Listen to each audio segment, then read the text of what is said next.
నిన్న 8 మంది ఎంపీలను అంటే నాతో పాటు 7 ఎంపీలను పార్లమెంట్ నుంచి సస్పెండ్ చేయడం జరిగింది. కేవలం రాహుల్ గాంధీ గారికి అవకాశం ఇవ్వలేదని, రాహుల్ గాంధీ గారు వాస్తవాలు మాట్లాడుతుంటే వాస్తవాలు మాట్లాడనీయకుండా కొంతమంది సభ్యులు అనురాగ్ ఠాకూర్, నిషికాంత్ దూబే లాంటి వాళ్ళు డిస్టర్బ్ చేయడమే కాకుండా తర్వాత స్పీకర్ రాహుల్ గాంధీ గారి మైకును తీసుకెళ్లి వేరే సభ్యునికి మాట్లాడే అవకాశం ఇచ్చినప్పుడు మేము స్పీకర్ దగ్గర పోయినప్పుడు మమ్మల్ని సస్పెండ్ చేశారు.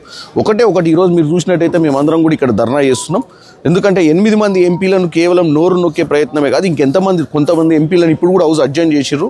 వీళ్ళు హౌస్ నడపాలని కాదు, ఎప్పుడైనా ప్రజల సమస్యల మీద మాట్లాడేటప్పుడు ప్రజా సమస్యల మీదనే కాకుండా దేశంలో జరుగుతున్నటువంటి విషయాల మీద, సామాన్యులకు నష్టం జరిగే విషయాల మీద మాట్లాడే ప్రయత్నం చేస్తే మమ్మల్ని మాట్లాడనీయక గొంతు నొక్కే ప్రయత్నం చేస్తారు. గొంతు నొక్కినంత మాత్రాన ఏం కాదు. ఒకవేళ వాళ్ళు ఇలా మమ్మల్ని చట్టసభలకు ప్రజలు పంపించింది ప్రజా సమస్యల మీద మాట్లాడటానికి, ఈ దేశంలో జరుగుతున్నటువంటి ఏ లా మీదనైనా చర్చ జరగకుండా వాళ్ళు ఇష్టానుసారంగా చేస్తున్నటువంటి పద్ధతిని మేము ఎదుర్కొంటున్నామన్న ఉద్దేశంతో మా గొంతులు నొక్కే ప్రయత్నం చేశారు. కానీ ఈరోజు వాళ్ళు గొంతు నొక్కినంత మాత్రాన మేము ఆగే ప్రయత్నం చేయము. మేము డెఫినెట్గా మకర్దార్ దగ్గర మేము 8 మంది ఎంపీలను కూడా ఈరోజు ధర్నా చేస్తున్నాం. నేను ఒకటే చెప్తున్నా, మమ్మల్ని ప్రజలు గెలిపించి చట్టసభలకు పంపించింది ప్రజా సమస్యల మీద మాట్లాడడానికే. ప్రేక్షక పాత్ర వహించి బీజేపీ చేస్తున్నటువంటి పనులను చప్పట్లు కొట్టి వాళ్ళు చేసేదంతా కరెక్ట్ ఉందని చెప్తే తప్ప మైకులు ఇచ్చే పరిస్థితి లేదు.